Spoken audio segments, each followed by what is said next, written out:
Good morning, boys and girls.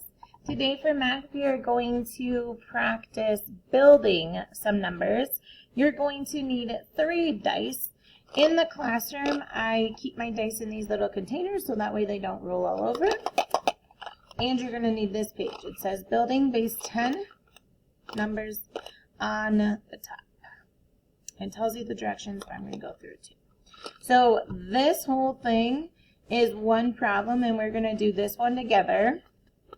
And then, if my fingers, I'll turn the page. You're going to do roll 2, roll 3, and roll 4.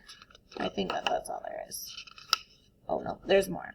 So what I would like you to do is do these 3. If you want extra practice, you can do up to 8. Okay?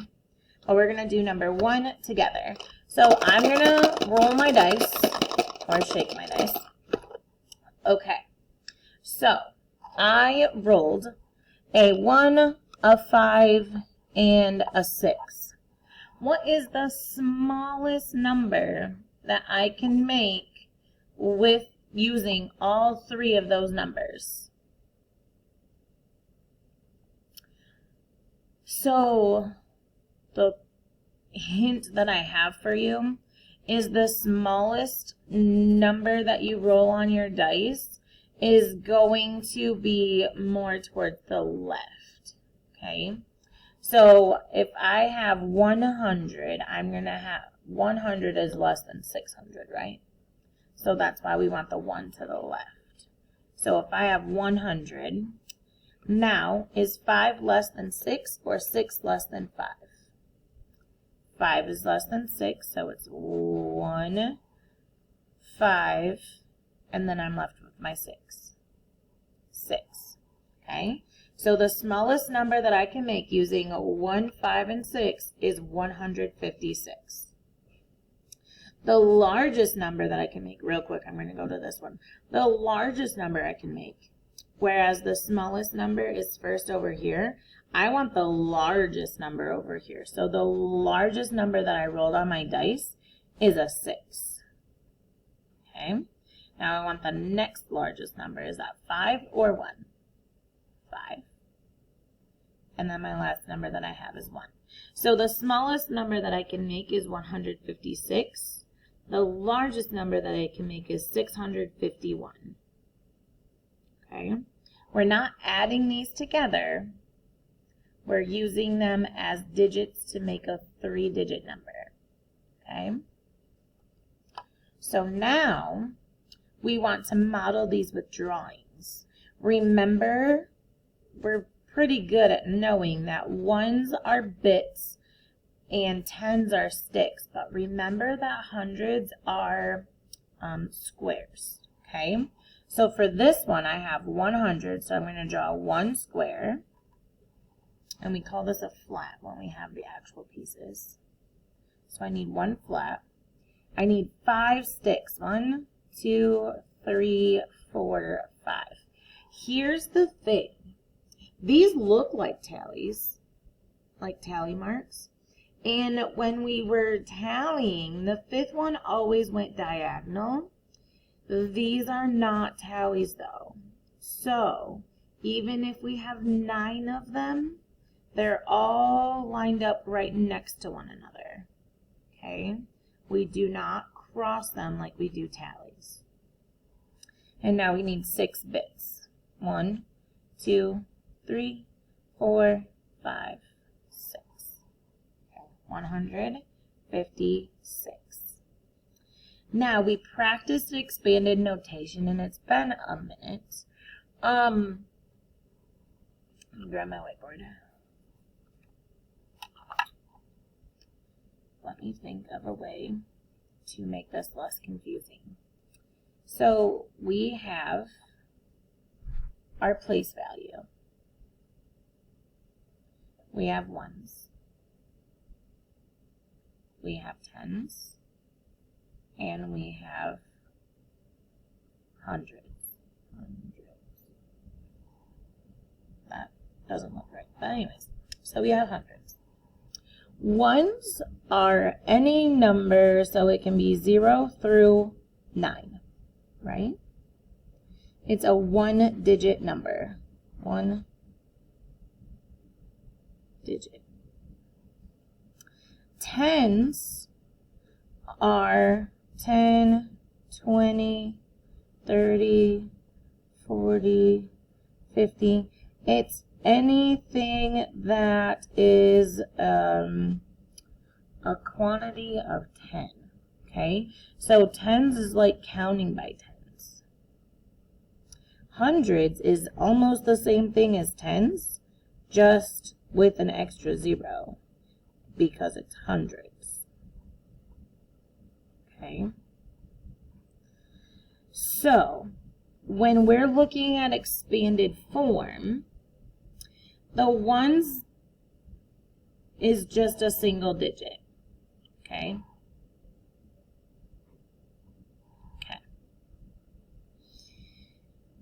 This number in the middle is a 5, but it represents having 50. It represents having 50. Okay? We don't just have 5 pencils. We have 56 pencils. So sometimes saying the number helps know what number goes here. Okay? It's not just a 50, or for expanded form, it's not just a 5, it's 50. And having this 0 behind it is important, because what we are doing when we are writing an expanded notation or expanded form is writing down the value of each number. So 6 in this number is literally just 6 little dots, right? But the 5 in this number, good morning. But the 5 in this number doesn't stand for just 5, it stands for 50. So we have to make sure that we have that 0. Going along the same lines, we're looking at the 1 in this number, and it's in the 100 spot. So that doesn't mean that we have 1, but we have 100. Okay. We worked on this a little last week. And then this week we worked on base 10 blocks 2. We're going to work on expanded notation next week to make sure that we get this down, okay? So, sorry, my train of thought. Yeah, I interrupted. My expanded notation is 100 plus 50 plus 6. And for me, it helps me say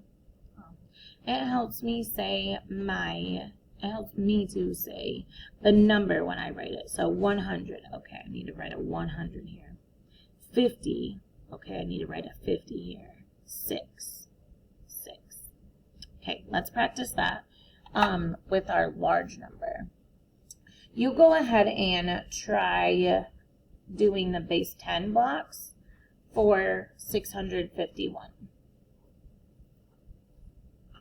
I hope I'm recording. It's always my fear that I'm doing all of this and that I'm not recording. It has happened before. All right.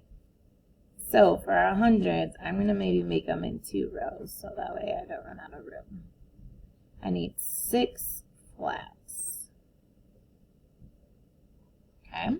And I still need 5 tens. 1, 2, 3, 4, 5. This time I only need 1 1.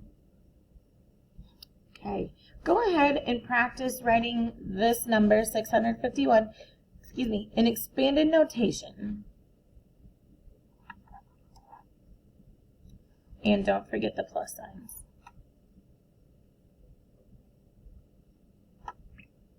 All right, what did you guys get?